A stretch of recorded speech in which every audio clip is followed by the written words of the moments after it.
आज हम बात करेंगे Dalton's law of partial pressure. ये स्टेट ऑफ मैटर का नेक्स्ट पार्ट होगा इसमें से। और पिछले जितने भी पार्ट्स आपने पढ़ रखे, जितने से लॉस पढ़ रखे हैं, उन सब का लिंक हम डिस्क्रिप्शन बॉक्स में दे देंगे, वहां से आप जाकर के लिंक कर सकते हैं, पढ़ सकते हैं आकर के। तो यहाँ पे पढ़ना है हमको Dalton's law of partial pressure. देखो दोस्तों, कैसे पढ़ते हैं पार्शियल लॉ। देखिए यहाँ पर होता क्या, पार्शियल यहाँ पर करनी होती है, हमको पार्शियलिटी करनी होती है। ठीक है, किसके बीच पार्शियलिटी करनी होती है? गैसों के बीच पार्शियलिटी करनी होती है भाई। तो कैसे करना होता है, इसमें से जो डाल्टन्स लॉ होता है उसके अकॉर्डिंग बात करें अगर हम, तो यहाँ पर 2 और मोर गैसेस को एक कंटेनर में फिल कर देते हैं हम लोग, और ऐसी गैसेस होती हैं जो आपस में रिएक्ट ना कर रही हों। ठीक है, उनके बीच में हम पार्शियलिटी करते हैं। तो कैसे पार्शियलिटी करें, देखिए according to this law, at a constant temperature and pressure, the total pressure exerted by a mixture of 2 or more non-reacting gases is equal to the sum of their partial pressure exerted by the individual gases। मान लीजिए एक container है और container में गैसे different gases 3 गैसें fill की गई यहाँ पर, जो आपस में रिएक्टिव नहीं होती। जैसे मान लीजिए हाइड्रोजन है H2, ऑक्सीजन है O2, हीलियम है He।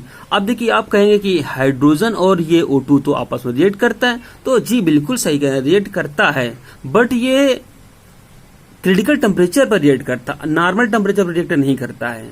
इसके लिए हाई टेम्परेचर देना होता है। लेकिन यहाँ पे क्या कांस्टेंट टेम्परेचर रखा गया है एंड प्रेशर रखा गया है। ठीक है, तो उसमें से बात करनी थी। यहाँ पर टेम्परेचर हाइड्रोजन है, ऑक्सीजन है और हीलियम है, इन सबको गैसों को आपस में मिक्स करके एक कंटेनर रखा गया है। तो उनके बीच में टोटल प्रेशर क्या होता है, पार्शियल प्रेशर। कैसे हम इनका किसी भी गैस का पार्शियल प्रेशर फाइंड करना होता है। ठीक है, तो देखिए यहाँ पे क्या होता है, पहले तो हमको चेक करना होगा टोटल प्रेशर कितना है, सबका है टोटल प्रेशर। तो उसको बोल दिया गया, टोटल प्रेशर को बोला गया PT। PT is the total pressure of the mixture of gases equal to P1 plus P2 plus P3। ये क्या है, ये जितनी भी गैसें हैं उन सबका होता है पार्शियल प्रेशर होता है। यहाँ पे P1 हो गया फर्स्ट गैस के लिए पार्शियल प्रेशर, P2 हो गया सेकंड गैस के लिए पार्शियल प्रेशर, और P3 हो गया आपको थर्ड गैस के लिए पार्शियल प्रेशर। कब? At the constant temperature and pressure पर होता है। क्लियर? अब देखिए where PT equal to total pressure हुआ, P1, P2, P3 और partial pressure of the gases, different gases, उनका पार्शियल प्रेशर हो जाता है। अब यहाँ पर बात करेंगे, हम बात करते हैं PV इक्वल टू nRT। जो ये होता है आपका आइडियल गैस इक्वेशन होती है, PV equal to nRT, it is the ideal gas equation, ये होता है। अब देखिए इसमें से अगर हम P फाइंड करते हैं, P, तो यहाँ पर P पार्शियल प्रेशर कैसे P फाइंड करेंगे, इसे P फाइंड करते रिमूव करते हैं, P इक्वल टू हो जाएगा आपका nRT अपान हो जाएगा यहाँ पर V हो जाता है। ये फॉर्मूला बनकर तैयार होता है। हम यहाँ पर P equal to nRT upon V। अब देखिए जो P equal to nRT upon V होता है, तो ये तो एक नॉर्मल फॉर्मूला हो जाता है। लेकिन अब यहाँ पर 3 गैसेस फिल की हैं, 1 2 3 गैसेस हैं, इन सब के लिए हमको पार्शियल प्रेशर फाइंड करना है। तो उसके लिए क्या करना होगा, यहाँ पर देखिए फर्स्ट गैस से मान लीजिए, फर्स्ट गैस तो उसके लिए P1 हो गया, और number of moles different gases हैं, उनमें से नंबर ऑफ मोल्स भी डिफरेंट होंगे, कांस्टेंट नहीं है। तो हो जाएगा P1 equal to N1, R constant होता है और T कांस्टेंट होता है। R तो आपका गैस कांस्टेंट होता है, यहाँ पे T भी कांस्टेंट है और वॉल्यूम भी कांस्टेंट है। यहाँ पे क्या हो जाए, कांस्टेंट क्योंकि ये जो पात्र रखा गया है, एक कंटेनर रखा है, कंटेनर का एरिया तो फिक्स किया, वॉल्यूम तो फिक्स कर दिया गया, उसको तो कम ज्यादा किया नहीं जा रहा, तो वो तो बिल्कुल फिक्स रहेगा। और टेम्परेचर तो कांस्टेंट पहले से रखा गया है, R कांस्टेंट होता ही है। यहाँ पर पार्शियल प्रेशर फाइंड करना, P1 equal to N1 RT upon V हो जाएगा।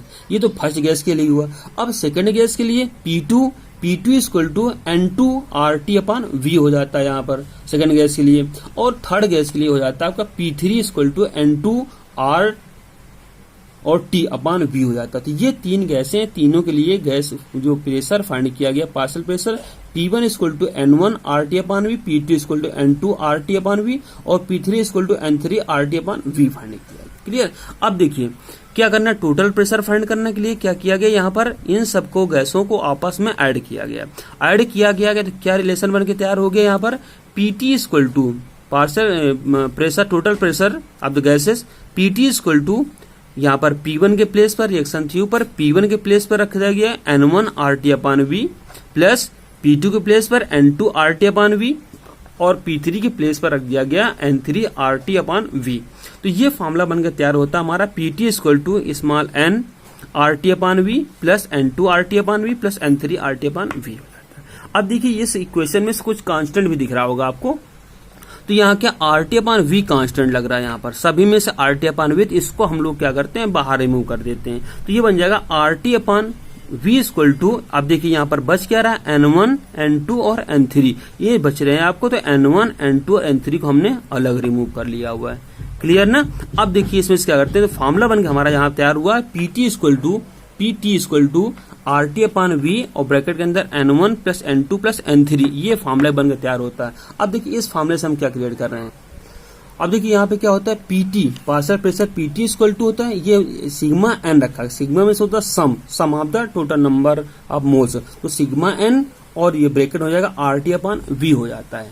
ठीक है, ये हो गया PT equal to sigma n RT/V। ये तो हो गया टोटल हमारा प्रेशर निकाला है।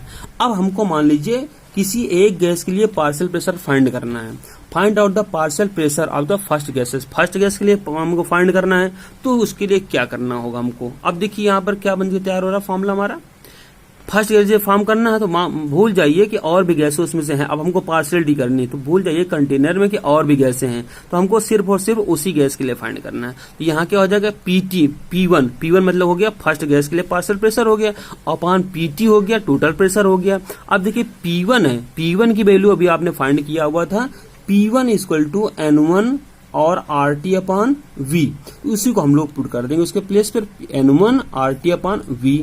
और PT अभी देखिए आप ऊपर फॉर्मूला लिखा हुआ है PT equal to sigma n और RT/V रखा है, इसको हमने पुट कर दिया इसके प्लेस पर। क्लियर। अब देखिए क्या करना होता है, RT/V ये है और RT/V ये हो जाएंगे आपके कैंसिल आउट हो जाते हैं, ये कैंसिल आउट हो गए। अब कैंसिल आउट होने के बाद में बच क्या रहा हुआ है, P1/PT equal to N1 sigma n बच रहा है। ठीक है, अब सिग्मा n की वैल्यू क्या थी, जो सिग्मा n की वैल्यू थी यहाँ पर सिग्मा n की वैल्यू थी N1 प्लस N2 और प्लस N3 थी, ये थी। तो इसको इसके प्लेस पर वैल्यू पुट कर दी गई N1 plus N2 plus N3, ये वैल्यू पुट की गई। अब पुट करने के बाद देखा गया फॉर्मूला क्या बनकर तैयार होता है, तो N1 plus N2 plus N3 बनकर तैयार हुआ है। इसको बोलते हैं हम लोग मोल फ्रैक्शन।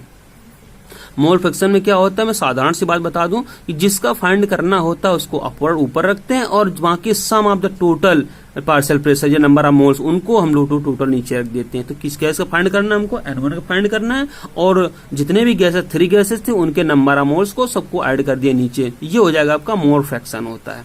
तो ये मोल फ्रैक्शन इक्वल हो गया, तो फॉर्मूला क्या बनकर तैयार हो गया यहाँ पर P1/T1 equal to N1 plus N2 plus N3, ये इक्वल हो गया आपका मोल फ्रैक्शन ऑफ गैस ए के लिए, गैस कहते हैं फर्स्ट गैस के लिए हो गया। अब देखिए P1/PT equal to mole fraction of gas A हो गया। अब हमको फाइंड क्या करना था, क्वेश्चन था आपका find out partial pressure of the first gas के लिए फाइंड करना था। तो यहाँ पे क्या हो गया P1 आपका हो गया फर्स्ट गैस हो गया, तो P1 equal to PT into mole fraction of the gas A. तो ये पूरा फॉर्मूला बनकर तैयार हो जाएगा हमारा P1 इक्वल टू PT और ये हो जाएगा मोल फ्रैक्शन ऑफ गैस ए। ये पूरा फॉर्मूला बनकर तैयार होता है। ये होता है partial pressure, Dalton's partial pressure find करना था, ये हो गया Dalton's law of partial pressure. इस तरह से हम Dalton's law of partial pressure को इस तरह से अच्छे से पढ़ सकते हैं, समझ सकते हैं। ये था आपका Dalton's partial pressure. Okay, good day.